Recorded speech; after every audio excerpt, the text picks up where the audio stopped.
Robert Kiyosaki की माने तो कर्ज कभी मत चुकाओ। हमें स्कूलों में पढ़ाया जाता है, डिसिप्लिन सिखाया जाता है, लेकिन कभी यह नहीं सिखाया जाता है कि पैसे कैसे कमाया जाता है, इन्वेस्टमेंट कैसे किया जाता है, कैसे बिजनेस तैयार किया जाता है, कैसे हम 9 से 5 की जॉब को छोड़कर कुछ अलग बड़ा कर सकते हैं। हमारे माइंड को इस तरह से ट्रेन किया जाता है कि हम इन सारे गाइडलाइन को फॉलो करने के लिए ट्रेन हो जाते हैं और फिर उसी रास्ते पर चलने लगते हैं। ज्यादा कुछ नहीं सोचते हैं, पढ़ाई करते हैं, एक जॉब लेते हैं, फिर उस जॉब को करते जाते हैं। जो कुछ जॉब से हम कमाते हैं उसे लगातार खर्च करते रहते हैं और अंत में हमारे पास कुछ नहीं बचता है। अगर कुछ बड़ा करना है, 9 से 5 की जॉब से बाहर निकलना है, तो हमें कर्ज का सहारा लेना होगा। कई लोग तो लोन का नाम सुनते ही डर जाते हैं, वह कभी लोन लेना ही नहीं चाहते। उन्हें ऐसा लगता है कि अगर हम लोन लेंगे तो हमारा जीवन दुख से भर जाएगा। ऐसे लोग हमेशा एक सिंपल लाइफ जीते हैं, 9 से 5 का जॉब करते हैं, उस जॉब से जो कुछ भी कमाते हैं वह अपनी फैमिली पर खर्च करते हैं। जो कुछ बचता है उससे एक छोटा मोटा असेट खरीदते हैं, जैसे एक छोटा घर। ऐसे लोगों की जिंदगी बहुत ही सिंपल होती है। 9 से 5 का जॉब होता है, घर में काम की चीजें होती हैं जैसे टीवी, फ्रिज, 2 व्हीलर। ऐसे लोग कभी भी कहीं बाहर घूमने नहीं जाते। बाहर कहने का मतलब है दूसरे कंट्री या फिर ऐसा टूर जिसमें पैसा ज्यादा लगता हो, क्योंकि ऐसे लोगों की कमाई ज्यादा नहीं होती है, कोई साइड इनकम नहीं होता है। कुछ ऐसे लोग भी होते हैं जो 9 से 5 का जॉब तो करते ही हैं, लेकिन लोन भी लेते हैं। लेकिन ध्यान देने वाली बात यह है कि जो लोन वह लेते हैं वह एक एक्चुअली में एक बुरा लोन है। मैं उन लोगों की बात कर रहा हूँ जो पर्सनल लोन लेते हैं। जिन सामानों के लिए आपके पास पैसे नहीं है, अगर आप वैसे सामान खरीद रहे हैं और वह भी लोन लेकर, तो आप कभी भी बड़ा आदमी नहीं बन सकते। और आप ध्यान से देखेंगे कि हमारा मिडिल क्लास यही लोन सबसे ज्यादा लेता है और वह फिर उस लोन को चुकता करता रहता है। ऐसे लोगों को इस तरह का लोन लेने की आदत हो जाती है। आज कार लोन लिया, कल कहीं घूमने जाना है, पर्सनल लोन ले लिया, फिर कुछ सालों बाद शादी करनी है, फिर से पर्सनल लोन ले लिया। अब आप ही बताओ, कार लोन लेना कहाँ की समझदारी है? अगर आपके पास पैसे नहीं है, आपने एक ऐसी चीज ले ली है जिससे कुछ रिटर्न नहीं आएगा। कार को शोरूम से बाहर लाते ही उसका प्राइस 15 से 20% कम हो जाता है और 10 साल बाद तो उसका प्राइस 30% ही रह जाता है। यानी जिस चीज के लिए आपने लोन लिया हुआ इतना ज्यादा डिप्रिशिएट हो गया कि उसकी वैल्यू ऑलमोस्ट खत्म हो गई। क्या मिडिल क्लास या उससे नीचे के लोगों को यह काम करना चाहिए? ऐसे लोग लोन के ऐसे चक्र में फंसते हैं जिससे वो कभी बाहर ही नहीं निकल पाते। और जब आपके पास पैसा है ही नहीं, जो पैसा कमा रहे हो उसे लोन चुकाने में जा रहा है, तो आप नया कुछ करने की कभी सोचोगे ही नहीं। आप वही 9 से 5 की जॉब में हमेशा के लिए फंसे रह जाओगे। इस तरह के लोग तो होम लोन तक नहीं ले पाते। अब मैं वैसे लोगों की बात करना चाहता हूँ जो होम लोन लेते हैं। ऐसे लोगों को बेवकूफ तो नहीं बोलूंगा, लेकिन समझदार भी नहीं बोलूंगा। ऐसे लोग लोन लेने में समझदारी तो दिखा रहे हैं, लेकिन जीवन में करना क्या है यही नहीं पता। ऐसे लोग जिंदगी भर 9 से 5 की जॉब करते हैं और सिंपल जीवन जीते हैं। एक होम लोन लेते हैं जिसे वह जिंदगी भर चुकाते रहते हैं। वह इस चीज को मान कर बैठे होते हैं कि यही जिंदगी है। कभी भी आगे बढ़ने की कोशिश ही नहीं करते, या उन्हें पता ही नहीं होता कि 9 से 5 के अलावा कुछ और भी किया जा सकता है और इसीलिए जीवन भर एक सिंपल जीवन जीते हैं। होम लोन लेना समझदारी भरा डिसीजन है, लेकिन क्या आम लोगों को यह पता है कि घर असेट है या लायबिलिटी? अधिकतर लोगों से पूछिए, वे एक असेट बताएंगे, जबकि 95% केसेज में घर एक लायबिलिटी ही होता है। अगर आपकी किस्मत अच्छी है, आपने एक ऐसी जगह घर ले लिया जिसकी कीमत कई गुना बढ़ जाती है, लेकिन यह एक संयोग होगा, ना ही यह आपकी सोच थी और ना ही कुछ ऐसा आप करना चाहते थे। आज एक संयोग बस आपके घर का कीमत कई गुना हो गया है और यह एक एसेट हो जाता है, जबकि अधिकतर लोगों का घर एक लायबिलिटी बना रहता है। आप एक होम लोन लेते हैं और 30-40 सालों तक उस लोन को चुकाते रहते हैं। आपको ऐसा लगता है कि आप एक एसेट क्रिएट कर रहे हैं। कुछ दिनों में उस प्रॉपर्टी की कीमत, घर की कीमत डबल हो जाती है और आपको ऐसी फीलिंग आती है कि मैंने एक बहुत बड़ी प्रॉपर्टी तैयार कर ली है, मैंने एक बहुत बड़ा असेट तैयार कर लिया है। लेकिन एक आम आदमी को यह फीलिंग ही नहीं हो पाता कि आपकी सारी कमाई घर को खरीदने में लग गई। अब आप कुछ नया कर ही नहीं सकते। सबसे बड़ी बात यह है कि आप अगले 30 से 40 सालों तक कुछ नहीं कर सकते। शुरुआत में आपकी अर्निंग कम थी, अर्निंग का एक बड़ा पार्ट ईएमआई में जा रहा था। जब आपकी अर्निंग बढ़ती है तो आपकी फैमिली बढ़ती है और कभी भी होम लोन का ईएमआई देने के अलावा कुछ खास आपके पास बचता ही नहीं है। मतलब आप अगले 30 से 40 साल तक कुछ नया नहीं कर सकते हैं और 30-40 साल बाद आप कुछ नया करने के लायक नहीं बचेंगे। मैं ऐसे लोगों को जानता हूं जिन्होंने 80 लाख रुपए की जमीन खरीदी और उस पर 1.5 करोड़ रुपए का इन्वेस्टमेंट का घर बनाया, जबकि उस बने घर से सिर्फ महीने का 35,000 रुपये मिलता है। यानी इन्वेस्टमेंट 2 करोड़ 30 लाख रुपए और इनकम मात्र 35,000 रुपये। इससे ज्यादा तो बैंक का इंटरेस्ट है और आप लोन लेकर घर बना रहे हो। वहीं मैं ऐसे भी बिजनेसमैन को जानता हूं जिन्होंने सिर्फ 1 करोड़ रुपए का इन्वेस्टमेंट किया है और हर महीने 5 से 6 लाख रुपए कमा रहे हैं। यानी उनका इन्वेस्टमेंट सिर्फ 1.5 साल में डबल हो रहा है।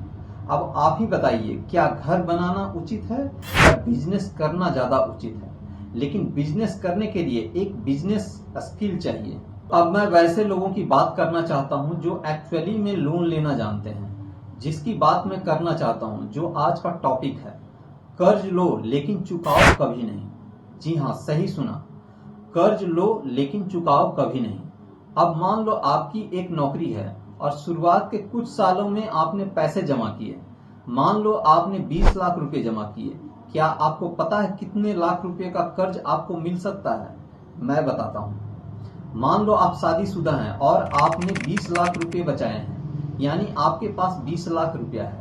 क्योंकि आप एक नौकरी वाले हो इसलिए आपको पर्सनल लोन भी मिलेगा।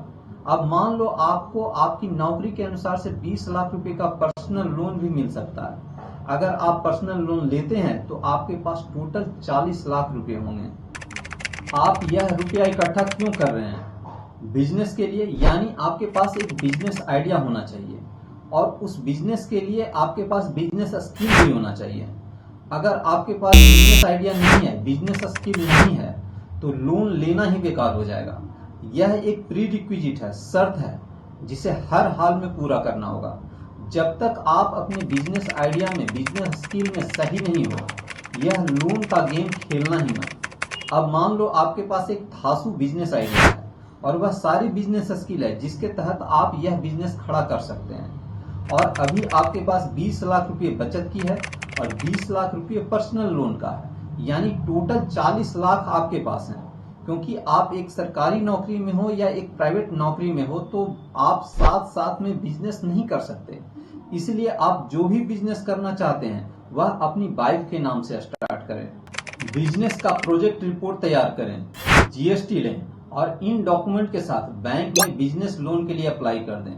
आप स्टैंड अप इंडिया लोन के लिए अप्लाई कर सकते हैं, जिसके लिए कोई भी कोलैटरल देने की जरूरत नहीं है, यानी बिना गारंटी के आपको पैसे मिलेंगे। कई बिजनेस लोन आपका बिजनेस के प्रोडक्ट के ऊपर मिलता है। मान लो आप शोरूम बिजनेस करना चाहते हो, एक वुडलैंड का शोरूम खोलना चाहते हैं, उसके लिए 1 करोड़ रुपए की जरूरत है। 30 लाख रुपए इंटीरियर में और 70 लाख रुपए का प्रोडक्ट होगा। बैंक आपके प्रोडक्ट वैल्यू के 80% को फिनांस कर सकता है, यानी 56 लाख रुपए का लोन आपको मिल सकता है। इसके अलावा इंटीरियर के लिए भी लोन ले सकते हैं, यानी आपके पास पहले से 40 लाख रुपए हैं और बिजनेस लोन से आपको 56 लाख रुपए मिल रहे हैं और 10 लाख रुपए इंटीरियर के लिए भी मिल सकता है। आपको अपने बिजनेस को तैयार करने के लिए 1 करोड़ रुपए की जरूरत थी और अभी आपके पास 1 करोड़ 6 लाख रुपए हैं, यानी आपका बिजनेस आराम से तैयार हो सकता है। अभी आप किसी भी आम आदमी से पूछो 20 लाख रहते हुए 1 करोड़ का धंधा कैसे किया जाए, 99.9% लोगों को यह बात पता ही नहीं है कि 20 लाख रहते हुए 1 करोड़ का धंधा कैसे किया जा सकता है। यह मात्र शुरुआत है।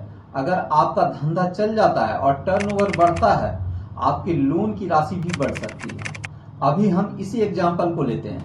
हमने 56 लाख रुपए का कैश एंड क्रेडिट लोन लिया था। इस लोन की एक खासियत भी है। मान लो कि आपके बैंक अकाउंट में पैसा लगातार बढ़ते जाता है, 5 लाख रुपए जमा होता है, 10 लाख रुपए हो जाता है। अब 56 लाख रुपए के ऊपर इंटरेस्ट नहीं लगेगा। अगर आपके अकाउंट में 5 लाख रुपए जमा है तो 51 लाख रुपए पर इंटरेस्ट आएगा, और अगर 10 लाख रुपए जमा है तो 46 लाख रुपए के ऊपर ही इंटरेस्ट देना होगा। और मान लो आपको और पैसे की जरूरत है, आप अपने धंधे को बढ़ाना चाहते हैं, तो आप फिर से 56 लाख रुपए यूज कर सकते हैं। यानी जो आपके अकाउंट में 10 लाख रुपए जमा हुए थे उसको फिर से यूज कर सकते हैं। अब मान लो आपका बिजनेस का टर्नओवर 5 करोड़ रुपए हो जाता है। कहने का मतलब है एक साल में आपका टोटल सेल 5 करोड़ रुपए है। तब आपका लोन का अमाउंट जो कि 56 लाख रुपए था से बढ़कर 75 लाख रुपए हो जाएगा। मैंने क्या कहा था, लोन कभी चुकाना ही नहीं है। लोन लो लेकिन चुकाओ कभी नहीं, क्योंकि आपका रेवेन्यू अब 5 करोड़ रुपए हो गया है, इसीलिए आपकी लोन के अमाउंट को बढ़ाया जा सकता है। लोन का अमाउंट डिपेंड करता है रेवेन्यू पर। जितना रेवेन्यू होगा उसका 15% का कैश एंड क्रेडिट लोन आपको दिया जा सकता है। क्योंकि आपका रेवेन्यू 5 करोड़ रुपए है, इसीलिए आपके कैश एंड क्रेडिट लोन का अमाउंट आप 75 लाख रुपए होगा। जैसे जैसे आपका रेवेन्यू बढ़ेगा वैसे वैसे आपका लोन के अमाउंट को बढ़ाया जा सकता है। पहले आपके पास एक स्टोर था, अब आप 2 स्टोर कर सकते हैं, 3 स्टोर कर सकते हैं, और उसी के अनुसार से अपने कैश एंड क्रेडिट लोन को लगातार बढ़ाते रहो। बिजनेस ऐसे ही किया जाता है। यह तो एक सिंपल बिजनेस को तैयार करने का फॉर्मूला है, लेकिन अगर आपके पास कोई जबरदस्त बिजनेस आइडिया है तो आप अपने इस बिजनेस आइडिया के दम पर इन्वेस्टर भी खोज सकते हैं। अधिकतर बड़ी कंपनियां खुद के पैसे से नहीं बनाई जाती हैं। बड़े बड़े इन्वेस्टर इन कंपनियों पर दांव लगाने के लिए रेडी बैठे हैं। आप अपना बिजनेस तैयार करो, अपनी बिजनेस आइडिया को इन बड़े इन्वेस्टर के सामने रखो। अगर आपके बिजनेस में दम है तो इन्वेस्टमेंट मिलेगा। इन्वेस्टमेंट आपकी कंपनी के शेयर के बदले में मिलता है, और कंपनी का मार्केट प्राइस आपके इन्वेस्टमेंट से तय नहीं होता। कंपनी कितना रेवेन्यू कर रहा है, कंपनी कितना ज्यादा प्रॉफिट कर रहा है, इसका फ्यूचर क्या है, आने वाले दिनों में कंपनी कितना बड़ा बन सकता है, इन सभी बातों को देखते हुए कंपनी का मार्केट प्राइस तय किया जाता है।